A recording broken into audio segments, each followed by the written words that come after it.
What do you call it, combining judo and jiu-jitsu?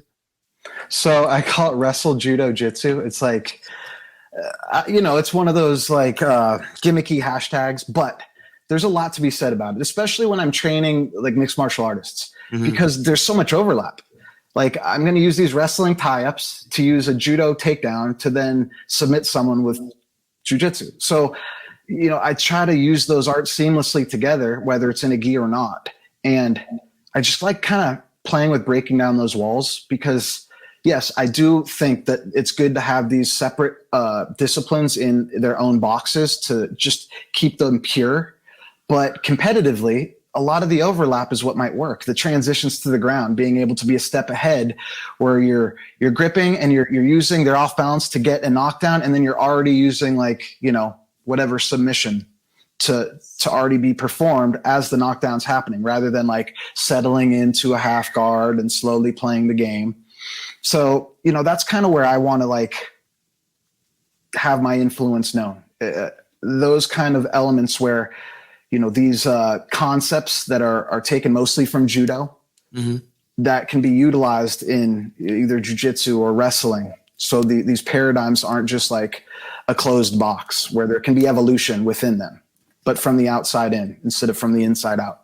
Do you think also too, like, because, and I've seen some of your videos using judo in wrestling, right? And so many people are so stuck in that idea of stance, like, because the wrestling stance is so different than, a judo stance or even a jiu-jitsu stance. Definitely.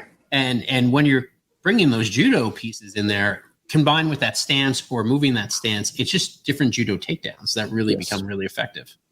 You nailed it, because, and sometimes I do look at some of the comments on some of the videos that I do post, and you get just, people who have wrestled their whole life and they know shooting and they know sprawling, and that's where their bread is buttered, and that's what they understand. And yes, that kind of game is the predominant American style of wrestling, and especially in the Midwest or in the Big Ten, where all of that has evolved from University of Iowa back in the 70s and 80s, and Dan Gable's process of coaching and how, go through the wall, don't go around it, where, yes, but that leads to a really short career and a broken body. So let's utilize angles and off balances and different styles, different stances, especially like you brought up. Like whenever I teach, especially these fusion classes where I show takedowns with no gi for jiu-jitsu people or MMA types, I'm never in a wrestling stance, because it's just so illogical for those disciplines. A low level wrestling stance, you're going to get your neck taken off with a guillotine or